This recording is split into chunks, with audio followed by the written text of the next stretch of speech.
qui fait que les chrétiens ne tiennent pas debout. Ce qui fait que les chrétiens sont faibles.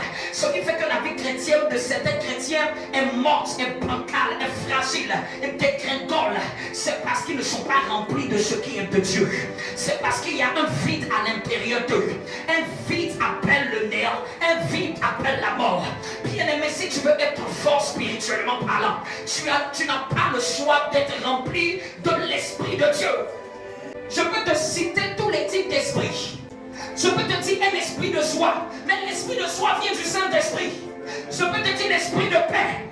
Tu dois être animé, dont on a parlé dimanche dernier. Mais l'esprit de paix vient du Saint-Esprit. Je peux te dire un esprit saint, mais l'Esprit Saint vient du Saint-Esprit. C'est lui le générateur de toutes ces vertus. Le problème de notre génération, ce n'est pas une imposition d'un pasteur humain qui nous a manqué. Ce n'est pas un sorcier qui est notre problème. Ce n'est aucun démon de l'enfer, car la Bible déclare dans Luc 10, 19, il nous a donné le pouvoir de marcher sur les serpents et sur les scorpions. Non, en réalité, ce n'est pas le diable qui est notre limitation.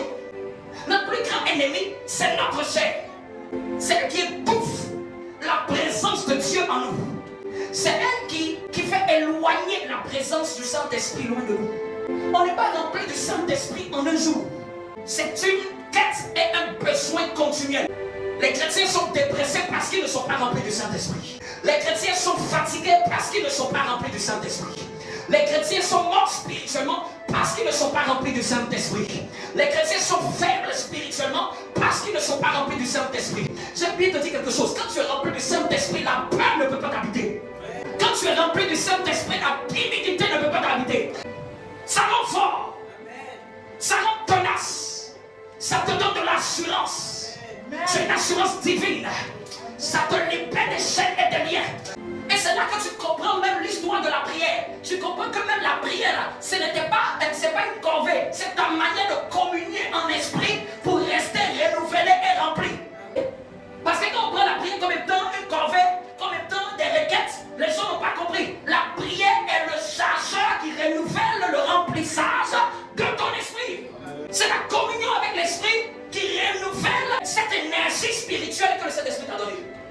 Je dois te dire, je dois rester toujours chargé à 100%. Et pour être chargé à 100% du Saint-Esprit, c'est au moyen de ma communion.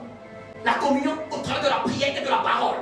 Ça me charge. Quand je passe du temps dans sa présence, au moyen de l'adoration, ça me renouvelle, ça me maintient. Donc le but, ce n'est pas d'être rempli un jour. Le but, c'est d'être continuellement rempli.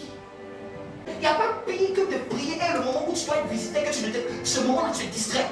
Ce moment-là tu n'es pas à ton poste dans la prière. Ce moment-là tu n'es pas rempli. Ce moment-là tu es trouvé charnel. C'est là que tu es dans les vagues de ton âme.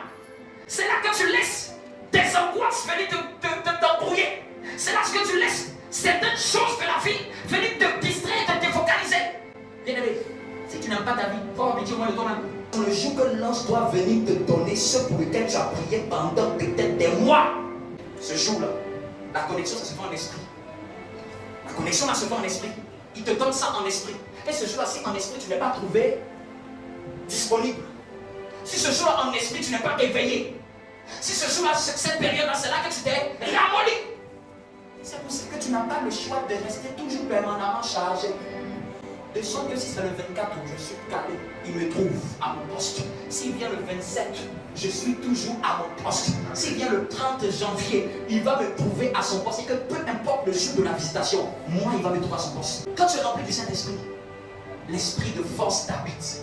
Il dit quand ils eurent prié, le lieu où ils étaient assemblés trembla. Ils furent tous remplis du Saint-Esprit. Ils annonçaient la parole de Dieu avec assurance. C'est une chose de parler de Jésus, mais c'est une autre chose de parler de Jésus avec l'assurance. L'assurance, c'est la force. C'est l'audacité. Tu te tiens sur un réseau, tu parles de Jésus. Mais on sent qu'il y a un esprit d'assurance qui se tient avec toi quand tu parles. Bien aimé, qui peut t'empêcher d'annoncer Jésus? Ne dis pas que non, j'ai trop jeûné, j'ai trop mangé. On ne jeûne pas pour plaire à Dieu. On en jeûne pour, c'est notre nature. On ne prie pas pour plaire à Dieu, c'est notre nature de communier avec Dieu. On ne prie pas pour impressionner Dieu, c'est notre nature. Ne dis pas non, j'ai trop prié, c'est comme si un poisson dit, je suis trop resté dans l'eau. Attends, c'est ta nature d'être dedans. C'est ta nature d'être à l'hôtel de prière. C'est ta nature de jeûner. Ce n'est pas un effort que tu fais. Ce n'est pas un sacrifice que tu fais pour Dieu. C'est notre nature. C'est comme ça qu'on vit notre communion avec Jésus. L'oxygène est dedans. Il boit dedans. Il se nourrit dedans. Un chrétien se nourrit de la parole. Il est dans la parole, il est dans la prière, il est dans les chants, il est dans la parole, il est dans les prières, il est dans les chants, il est dans la communion fraternelle, il est dans les retraites. C'est sa nature, c'est sa respiration. Quand tu lui demandes, tu as lu quoi? Il va te dire, j'ai lu ça hier. Il est dans la parole, il est dans la parole. Quelqu'un reprend sa nature. Un nègre reprend sa nature. Tu reprends tes bonnes habitudes. Tu me retrouves cette Bible, tu commences à me retrouver ces heures de prière. Pour aller prier pour des sujets, mais pour aller chercher l'esprit.